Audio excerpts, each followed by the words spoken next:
Baik, terima kasih. Selamat pagi Bapak Ibu. Selanjutnya saya akan melanjutkan pemaparan mengenai label dan iklan pangan olahan. Semoga semakin siang semakin semangat ya Bapak Ibu. Yang pertama mengenai label pangan olahan, untuk dasar hukumnya sendiri, ini pengaturan mengenai label pangan olahan ini diatur di Undang-Undang Pangan, PP tentang label dan iklan pangan, dan juga ada peraturan turunannya yang diterbitkan oleh Badan POM, yaitu Peraturan Badan POM nomor 31 tahun 2018 tentang label pangan olahan, dan peraturan perubahannya nomor 20 tahun 2021. Ini sebagaimana dalam Undang-Undang Pangan, ini Badan POM memiliki kewenangan dalam pengaturan label dan iklan pangan.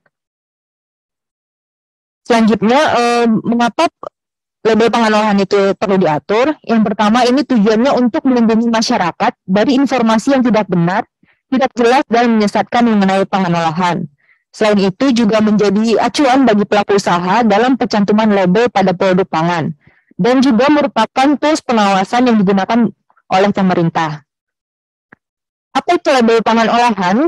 Label pangan olahan adalah setiap keterangan mengenai pangan yang berbentuk gambar, tulisan, kombinasi keduanya, atau bentuk lain yang disertakan pada pangan, ditempelkan pada pangan, atau merupakan bagian dari kemasan pangan. Ini bisa dilihat beberapa contohnya Bapak Ibu. Berikut merupakan ketentuan umum label pangan olahan, yaitu wajib menggunakan bahasa Indonesia. Untuk istilah asing dapat digunakan sepanjang keterangan tersebut telah terlebih dahulu dicantumkan dalam bahasa Indonesia. Selain itu, keterangan yang berbentuk tulisan wajib dicantumkan secara teratur, jelas, mudah dibaca, dan proporsional dengan luas permukaan label. Untuk ukuran hurufnya minimal huruf kecil O untuk Arial dengan ukuran 1 mm atau ukuran font 6. Sedangkan untuk kemasan kecil, yaitu kemasan yang luas permukaannya kurang dari 10 cm kuadrat, ukuran hurufnya tidak boleh lebih kecil dari 0,75 mm. Apa saja informasi yang wajib dicantumkan? Ini dapat dilihat Bapak Ibu, ada beberapa informasi yang wajib dicantumkan pada label pangan olahan, yaitu diantaranya nama produk, daftar bahan, berat atau isi bersih, nama dan alamat produsen atau importir, keterangan halal, tanggal dan kode produksi, keterangan kedaluarsa, nomor izin edar, dan asal-usul bahan pangan tertentu. Di mana ini bisa dilihat untuk yang warnanya hijau, ini huruf A, C, D, E, G, H ini wajib dicantumkan pada bagian label yang paling mudah dilihat dan dibaca. Nah, apa itu bagian label yang paling mudah dilihat? Yaitu bagian satu sisi pandang yang terlihat ketika produk dipajang atau didisplay dan memuat keterangan yang sangat penting diketahui oleh konsumen. Ini bisa dilihat beberapa contohnya. Bagian yang paling mudah dilihat dan dibaca ini seperti ini, yaitu bagian yang terlihat ketika produk dipajang. Selanjutnya, bagaimana dengan pelabelan produk business to business atau produk yang dijual ke pelaku usaha untuk diolah kembali menjadi pangan olahan? Untuk produk ini wajib memuat keterangan mengenai nama produk, berat bersih atau isi bersih, nama dan alamat produsen atau importir, tanggal dan kode produksi, dan keterangan kedaluarsa. Selain itu, wajib juga dicantumkan keterangan tidak untuk diperdagangkan secara eceran, tidak untuk dikemas ulang, hanya untuk kebutuhan hotel, restoran, dan catering, atau menggunakan kalimat lain yang semakna. Selanjutnya kita masuk yang ke bagian yang pertama, yaitu nama produk. Nama produk ini terdiri dari nama dagang dan nama jenis. Nama dagang ini merupakan suatu nama yang memiliki daya pembeda. Sedangkan nama jenis ini merupakan keterangan atau identitas pangan olahan yang wajib dicantumkan pada label pangan olahan. Sebagaimana diatur di Peraturan Badan POM nomor 34 tahun 2019 tentang kategori pangan yang sudah dibahas pada materi sebelumnya. Selain itu, apabila nama jenis sudah diatur pada SNI wajib, maka nama jenis yang digunakan itu harus sesuai dengan SNI. Contohnya, air minum dalam kemasan, tepung terigu, dan garam konsumsi beriodium. Selanjutnya pada label juga wajib dicantumkan daftar bahan yang merupakan informasi mengenai bahan baku dan bahan tambahan yang digunakan. Pencantumannya ini didahului dengan tulisan daftar bahan, bahan-bahan yang digunakan, bahan-bahan atau komposisi, dan merupakan nama lazim yang lengkap dan tidak berupa singkatan. Dan disusun secara berurutan dimulai dari bahan yang paling banyak digunakan. Selain itu, untuk beberapa bahan baku juga wajib dicantumkan jumlah atau persentasenya. Yaitu yang pertama, bahan baku yang memberikan identitas pada pangan olahan. Contohnya persentase daging pada bakso sapi. Atau bahan baku yang ditekankan atau di-highlight pada pelabelan. Misalnya untuk produk abon pedas ada penekanan dengan taburan abon pedas. Maka dalam label wajib dicantumkan jumlah atau persentase abon pedas. Yang ketiga yaitu bahan baku yang disebut dalam nama jenis pangan. Contohnya untuk ikan pada produk abon ikan. Berikut merupakan contoh pencantuman jumlah bahan bakunya, di mana setelah dari nama bahan itu diikuti dengan persentase jumlah bahannya pada produk. Selanjutnya terkait pelabelan BTP, ini wajib dicantumkan nama golongan BTP. Sedangkan khusus untuk BTP antioksidan, pemanis, pengawet, pewarna, dan penguat rasa harus dicantumkan nama jenis. Dan untuk BTP warna disertai dengan nomor indeks. Untuk nama kelompok perisa, untuk BTP perisa meliputi perisa alami dan atau perisa sintetik. Untuk BTP ikutan atau carryover, ini juga wajib dicantumkan untuk BTP golongan antioksidan, pemanis, pengawet, pewarna, dan penguat rasa. Berikut contoh pencantumannya, di mana misalnya jika gula mengandung pengawet sulfit, maka pada daftar bahan atau komposisi, setelah pencantuman nama gula diikuti dengan keterangan mengandung pengawet sulfit. Pencantuman keterangan tanpa BTP juga dapat dilakukan pada label pangan olahan, dan hanya diizinkan untuk jenis BTP pemanis buatan, pengawet, pewarna sintetik, antioksidan, dan penguat rasa. Dan pada label ini dapat dicantumkan setelah daftar bahan yang digunakan dengan ukuran yang sama dengan daftar bahan atau komposisi, sehingga artinya tidak boleh di bold atau di highlight. Dan juga tidak diizinkan mencantumkan nama jenis BTP, dan hal ini juga tidak diizinkan untuk jenis BTP yang beririsan fungsi dengan zat gizi. Contoh informasi tanpa BTP itu yaitu tanpa pemanis buatan, tanpa pengawet, tanpa pewarna sintetik, tanpa antioksidan, dan tanpa penguat rasa. Berikut contohnya ya Bapak Ibu, jadi di label itu boleh dicantumkan tanpa penguat rasa, namun tidak boleh mencantumkan jenis BTP-nya, contohnya tidak mengandung MSG. Pada label pangan olahan juga dapat dicantumkan peringatan untuk pangan olahan yang mengandung pemanis buatan. Dan ada juga peringatan untuk penderita diabetes, peringatan untuk pangan olahan yang mengandung aspartam, dan peringatan untuk pangan olahan yang mengandung poliol. Informasi selanjutnya yang wajib dicantumkan yaitu mengenai berat atau isi bersih, di mana untuk produk padat dicantumkan berat bersih, untuk produk cair dicantumkan isi bersih, dan produk semi padat dapat dicantumkan berat bersih atau isi bersih. Sedangkan pangan olahan yang menggunakan medium cair harus dicantumkan juga bobot tuntas atau berat tuntas. Yang keempat yaitu nama dan alamat produsen atau pengimpor, di mana untuk produk dalam negeri ini paling sedikit alamatnya meliputi nama kota, kode pos, dan keterangan Indonesia. Untuk pencantumannya sendiri diawali dengan keterangan diproduksi oleh, untuk, dikemas oleh, dan untuk. Ini untuk produk-produk yang diproduksi berdasarkan kontrak. Selanjutnya untuk pangan olahan impor, ini untuk alamatnya paling sedikit meliputi nama kota dan negara. Dan diikuti dengan nama pengimpor atau distributor di Indonesia yang paling sedikit meliputi nama kota, kode pos, dan keterangan Indonesia. Selanjutnya ini mengenai keterangan halal, ini dicantumkan pada pangan olahan setelah mempunyai sertifikat halal dari lembaga yang berwenang di Indonesia. Ini sesuai dengan keputusan Kepala BPJPH nomor 40 tahun 2022 tentang penetapan label halal, ini ada logo halal baru yang berlaku secara nasional. Dan ini berlaku per 1 Maret 2022. Sedangkan untuk label halal yang lama masih dapat digunakan dalam jangka waktu 5 tahun sejak PP 39 tahun 2021 diundangkannya, itu sampai dengan 2 Februari 2026. Selanjutnya mengenai tanggal dan kode produksi, ini wajib diletakkan pada bagian yang mudah dilihat dan dibaca, memuat informasi mengenai riwayat produksi pangan, dan dapat berupa nomor batch dan atau waktu produksi. Selanjutnya mengenai keterangan kedaluarsa, yaitu batas akhir suatu produk pangan dijamin mutunya sepanjang penyimpanannya mengikuti petunjuk produsen. Di mana apabila masa simpannya kurang dari sama dengan 3 bulan, ini untuk keterangan kadaluarsanya itu meliputi tanggal, bulan, dan tahun. Sedangkan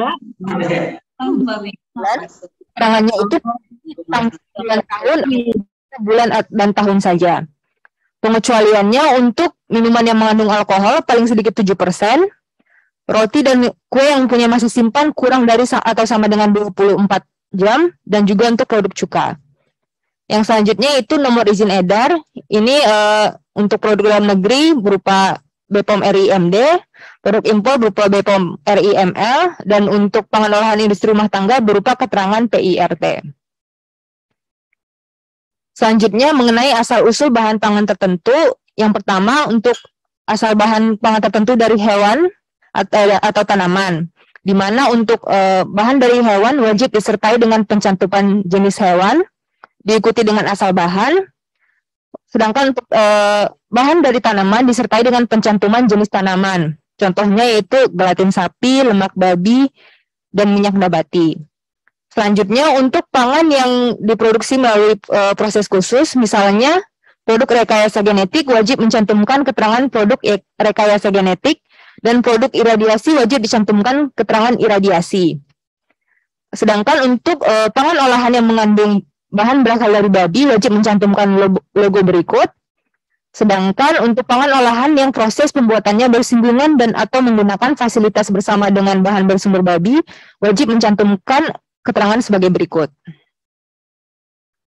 Selanjutnya dalam label juga wajib dicantumkan to the barcode yang merupakan QR code yang berisi informasi mengenai nomor izin edar dan masa berlaku izin edar.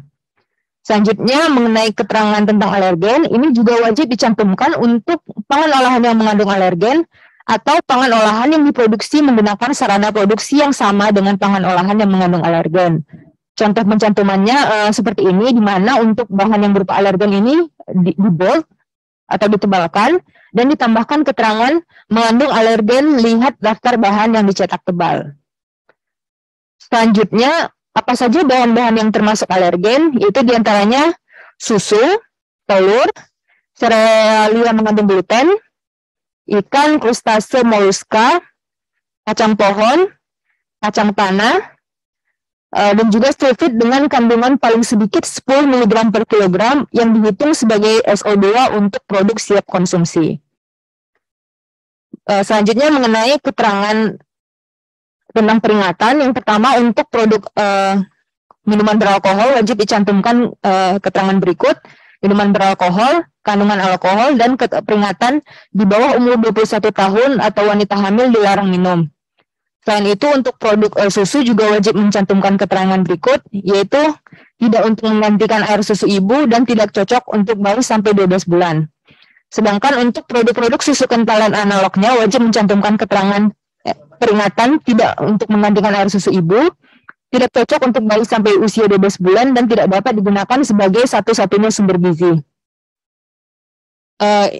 Berikut mengenai tulisan atau logo atau gambar terkait dengan pelestarian lingkungan.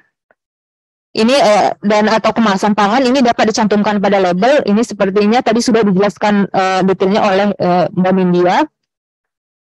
Selanjutnya juga dalam label juga wajib dicantumkan keterangan mengenai kandungan gizi dan atau non-gizi dalam bentuk tabel informasi nilai gizi. Ini untuk detailnya nanti akan dijelaskan lebih lanjut oleh Mbak Meli. Selanjutnya, di label pangan olahan juga dapat dicantumkan keterangan untuk membedakan mutu berupa keterangan alami, murni atau 100%, dengan atau diikuti nama bahan, dari diikuti nama bahan, segar dan juga asli, sepanjang memenuhi persyaratan-persyaratan yang tercantum dalam peraturan sebagai berikut. Berikut adalah contoh label pangan olahan, di mana ini bisa dilihat untuk keterangan-keterangan yang di kotak merah. Ini merupakan keterangan yang wajib dicantumkan pada bagian yang dapat paling mudah dilihat dan dibaca pada label produk. Di antaranya nama dagang, nama produk, halal, origin edar, berat bersih, nama dan alamat produsen, dan keterangan kadaluarsa. Selanjutnya ini dalam rangka untuk mempermudah implementasi peraturan label pangan olahan, Badan POM juga sudah menerbitkan pedoman terkait pelabelan pangan olahan. Yang pedoman ini bisa Bapak Ibu download di website kami, yaitu di standarpangan.pom.go.id. Selanjutnya masuk ke topik ke iklan pangan olahan. Sesuai dengan Undang-Undang Pangan, Badan POM juga memiliki diberikan amanah untuk melakukan pengawasan terhadap iklan pangan olahan. Dan berdasarkan amanah tersebut, Badan POM juga sudah menyusun Peraturan Badan POM Nomor 6 Tahun 2021 tentang pengawasan periklanan pangan olahan. Apa itu iklan pangan olahan? Iklan pangan olahan adalah setiap keterangan atau pernyataan mengenai pangan olahan dalam bentuk gambar, tulisan, suara, audiovisual atau bentuk lain yang dilakukan dengan berbagai cara untuk pemasaran dan atau perdagangan pangan olahan. Iklan merupakan strategi agar produk cepat dikenal, diterima, dan menaikkan omset penjualan. Selain itu juga merupakan sarana untuk meningkatkan brand awareness. Tujuan iklan yaitu merangsang perhatian, persepsi, iklan, dan perilaku konsumen sehingga tertarik untuk membeli produk. Namun akibat dari ketatnya persaingan dalam iklan, seringkali pesan atau klaim yang disampaikan pada iklan itu berlebihan, melanggar etika iklan, melanggar peraturan, membingungkan konsumen, dan mengelabui konsumen. Berikut merupakan ketentuan umum mengenai iklan pangan olahan. Yang pertama, setiap orang yang mengiklankan pangan olahan wajib bertanggung jawab terhadap informasi yang disampaikan dalam iklan. Informasi dalam iklan itu harus benar, jujur, dan tidak menyesatkan. Dan informasi iklan sebelum dipublikasikan dalam bentuk iklan wajib disampaikan kepada pemegang izin edar. Selanjutnya mengenai ketentuan bahasa, iklan pangan olahan wajib menggunakan bahasa Indonesia. Bahasa asing, bahasa daerah, dan atau istilah asing yang sudah dipahami secara umum, baik yang ada atau tidak ada padanannya dalam bahasa Indonesia dapat digunakan. Selain itu, dalam hal iklan secara khusus disampaikan di suatu daerah atau ditujukan untuk konsumen daerah tertentu, iklan dapat menggunakan bahasa daerah. Dalam iklan pangan olahan juga dapat mencantumkan simbol berupa tanda bintang atau tanda pagar untuk memberikan penjelasan lebih lanjut dari informasi yang disampaikan. Namun keterangan mengenai tanda bintang atau tanda pagar ini wajib mudah dibaca oleh konsumen. Berikut adalah media-media periklanan, diantaranya itu media cetak, media penyiaran, media daring, media sosial, media luar ruang, dan juga komunikasi tatap muka, contohnya melalui sales promotion person. Selain itu, iklan juga dapat menyertakan undian, sayembara, dan atau hadiah. Namun, iklan harus mencantumkan tanggal penarikan undian dan cara pengumuman pemenang. Dan jika ada pernyataan syarat dan ketentuan berlaku, maka pernyataan syarat dan ketentuan berlaku itu harus mudah dibaca dan harus ada penjelasan mengenai persyaratan dan ketentuan tersebut.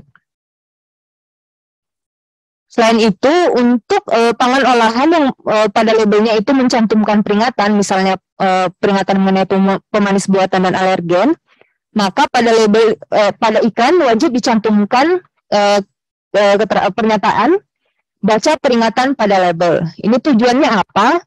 Pencantuman ini tujuannya agar konsumen menjadi lebih memperhatikan peringatan yang tercantum pada label. Selain itu, dalam iklan pangan olahan juga dilakukan pencantuman pesan bagi masyarakat berupa teliti sebelum membeli, baca label sebelum membeli, atau pernyataan lain yang semakna. Di mana pencantuman pesan ini dimaksudkan agar masyarakat lebih berhati-hati dalam membeli dan mengkonsumsi pangan olahan. Selanjutnya mengenai ketentuan iklan pangan untuk keperluan gizi khusus. Yang pertama, di mana untuk formula bayi dan formula lanjutan ini dilarang diiklankan pada media massa apapun, kecuali dalam media cetak khusus tentang kesehatan. Sedangkan untuk PKMK ini juga sama, dilarang diiklankan pada media massa apapun kecuali dalam media khusus tentang kesehatan. Berikut adalah beberapa contoh larangan iklan pangan olahan. Yang pertama, iklan dilarang memuat pernyataan pangan olahan dapat meningkatkan dan dapat meningkatkan kecerdasan dengan hanya mengkonsumsi pangan olahan yang diiklankan tersebut. Contohnya dengan makan roti AA bisa menjadi pintar. Selanjutnya, iklan juga dilarang memuat pernyataan penemuan baru, ajaib atau keajaiban alami, keramat, keajaiban dunia, agar lebih efektif, agar lebih berprestasi, modern atau canggih. Contohnya pernyataan teknologi ABCD mampu mengunci nutrisi. Selanjutnya, iklan juga dilarang mencantumkan pernyataan dan visualisasi yang bermakna hiperbola dan berpeluang untuk ditiru dan membahayakan. Contohnya visualisasi tubuh membeku dan visualisasi orang yang berkendara dengan tidak sepatutnya. Selanjutnya, iklan juga dilarang memuat pernyataan satu-satunya, hanya, cuma, atau yang bermakna sama, kecuali jika memiliki data yang dapat dipertanggungjawabkan. Contohnya, minuman A merupakan air minum dalam kemasan nomor 1 di dunia. Dan masih ada banyak beberapa larangan-larangan lain yang diatur dalam peraturan mengenai iklan pangan olahan. Selanjutnya mengenai pengawasan iklan pangan olahan, ini pengawasannya dilakukan oleh pengawas ASN yang berdasarkan surat perintah tugas. Dan di mana dalam pengawasan ini, pengawas dapat memeriksa dan atau mengambil data, informasi dan atau dokumen yang berkaitan dengan pengawasan iklan. Selanjutnya melakukan pemeriksaan fasilitas, mengakses data identitas, nama dan alamat pemasang iklan, dan melakukan evaluasi iklan yang beredar. Dan apabila ditemukan pelanggaran, dapat dikenai sanksi administratif sesuai dengan ketentuan peraturan perundang-undangan. Selain pengawasan yang dilakukan oleh pengawas, masyarakat juga dapat berkontribusi dan berperan dalam pengawasan iklan. Caranya melalui apa? Jadi masyarakat apabila menemukan iklan yang tidak memenuhi syarat dapat menyampaikan melalui email Badan POM halo.bpom@pom.go.id atau pengaduan masyarakat di 15533 atau melalui surat tertulis. Dan laporan harus disertai dengan data identitas pelapor dan juga mengenai keterangan dugaan adanya pelanggaran iklan dan dilengkapi dengan bukti-bukti permulaan.